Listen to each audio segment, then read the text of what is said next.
This is SEATER Streamer, and we got to see the Odyssey at the movie theater. Is it a SEATER or is it a streamer? What do you think, babe? I would say it's a SEATER. I would say it's a streamer. What made you think it was a SEATER? Well, because it is a grand spectacle, epic movie. And there are not a lot of those. And it was directed by Christopher Nolan, who is, you know, one of the best directors working today. He did Dark Knight, right? He did the Dark Knight trilogy. He did Inception. I mean, he is... there were a lot of reasons why I think that... I guess I'm surprised that he did this particular movie because we watched another video where they talked about this, and the guy used a really good term, which was, he said, Nolan's very grounded. He's very realistic in the way that he made stuff. He has an element of, like, fantasy to it. You still feel the reality. Like, that's what he leads This movie with. was so human. It was... I may have chosen streamer, but this movie was so human. A man braving the odds, the impossibilities of life. Yeah, Matt Damon did a phenomenal job as Odysseus. Anne Hathaway as his wife is great. Tom Holland as his son. Robert Pattinson as one of the main villains, who is detestable. I hated this guy. I wanted to just, like, rip his throat out. I could not stand him. And so he did a great job there. Take you some Pepto-Bismol or something. You look sick the whole time. Yeah. Goodness. But you did good, though. So, you know, the story was really good. The thing that I think might put some people off is that it's not really told in a linear fashion, especially not at the beginning.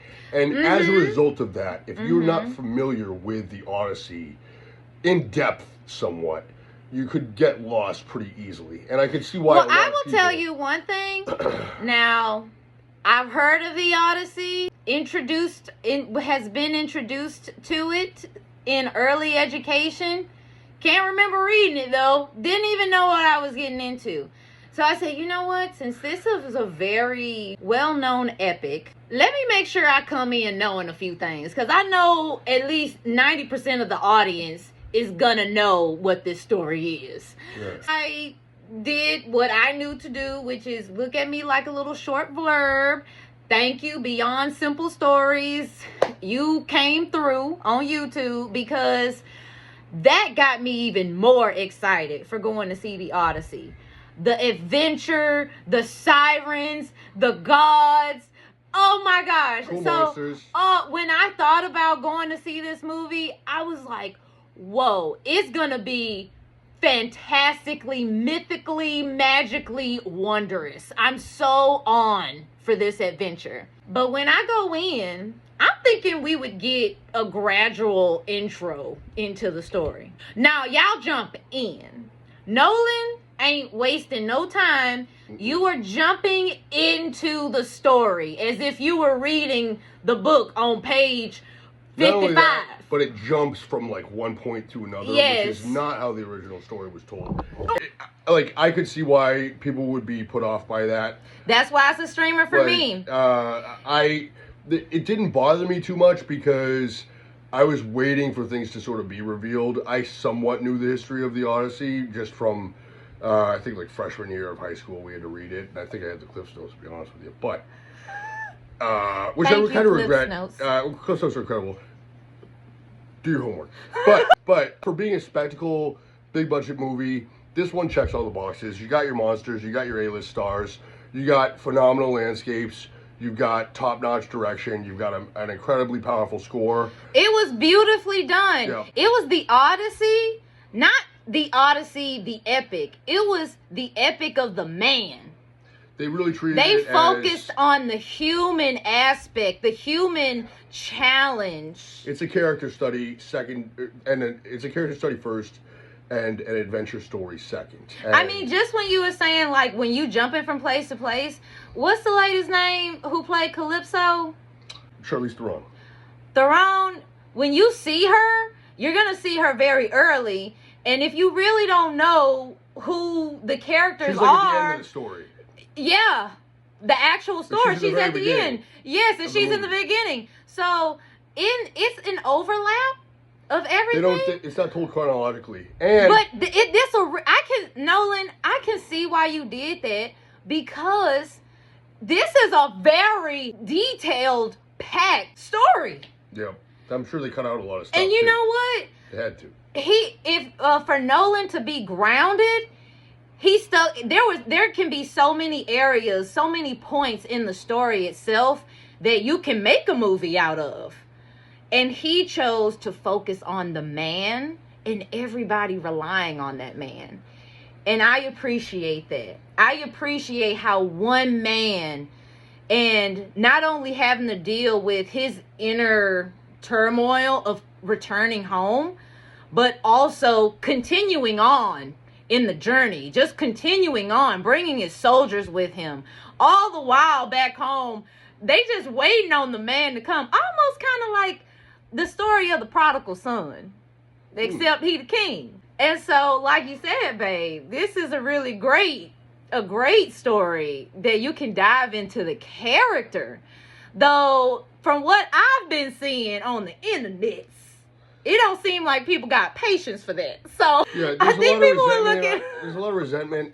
I'll tell you right now, it's unfounded. Just give it. This is a great chance. movie. I mean, unless you're the person, if you're like that person that just really like doesn't really love movies that much, you kind of watch them and they're kind of meh for you. If you're a movie person, you will appreciate this movie just because of how well it's made and the cast. Yes. That alone is enough to make it a SEATER for me, because the production value is top notch. It doesn't get any higher. It's Christopher Nolan. Like, you just reminded me, Inception. From Inception to Dark Knight to this. Tenet.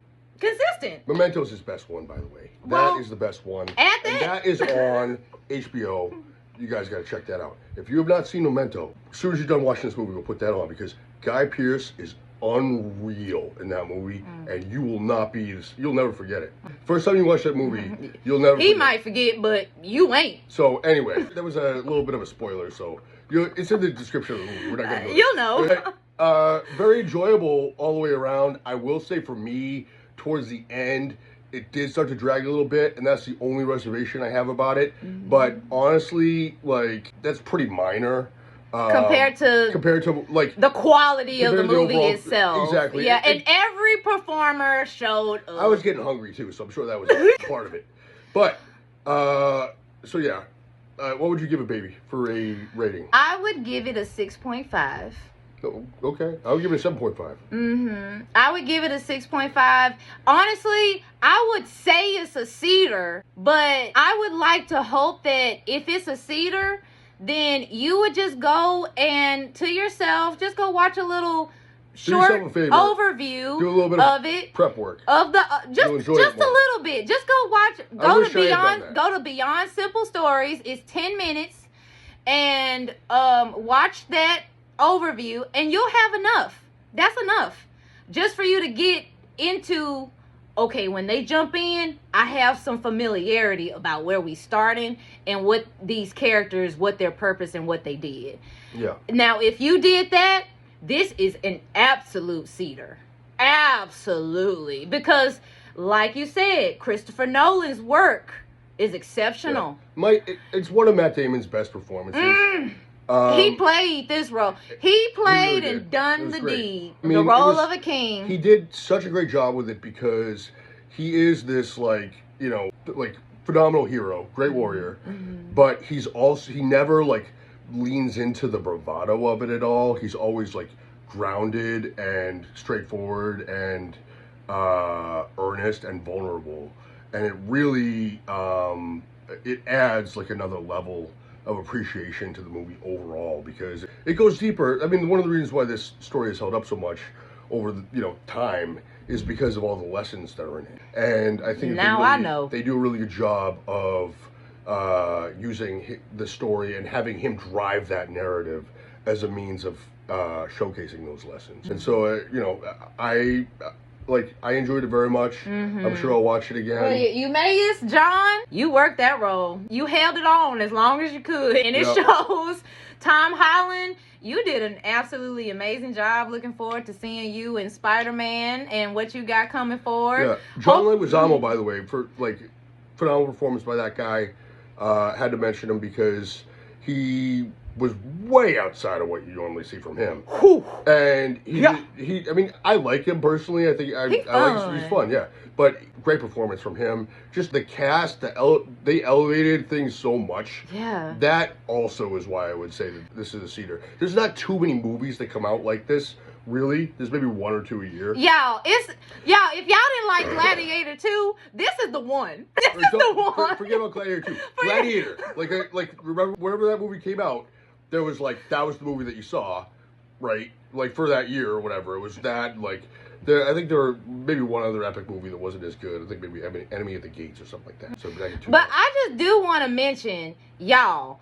We talk about the story of the Trojan and the horse. I was just telling him that. We talk about the story of the gift of the Trojan horse. You don't get just the story itself. You get the inside of the Trojan horse. That's how close and intimate this story is. You get these soldiers, you get the camera footage of what these soldiers went through when... It's not pretty. It is not.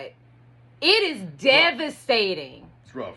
Led by this man, it is devastating. Like, you talking about ride or die? You talking about militarily riding or dying? See the part where they end that Trojan horse. Yeah. I was like, nah, I wouldn't want to sign up for that. No. But that was how human it was. So go see it. Let us know what you think. Wait till it streams. What's your favorite epic? What's your favorite epic? Put it down in the comments. There's a good chance maybe we haven't seen it. You know, there aren't that many of them, but there are enough that I'm sure. And we've been seeing a few too. Like we saw your movie, Lawrence of Arabia. Lords of Arabia. I just saw Once Upon a Time in China. Yep. And so guys, check this out. Let us know what you think. We'll be back with some more reviews for you. And make sure you bring your ice water outside because it's kind of hot. Get one of those. What's a thermal cup. Get yourself a thermal cup to protect the ice. It's important. Your tumbler. You're gonna be dehydrated when you get out of the theater. That's what the kids have, I guess. Water is the source of all life. Water. Don't forget that. All right. Flow like water. Don't waste it. We'll be back.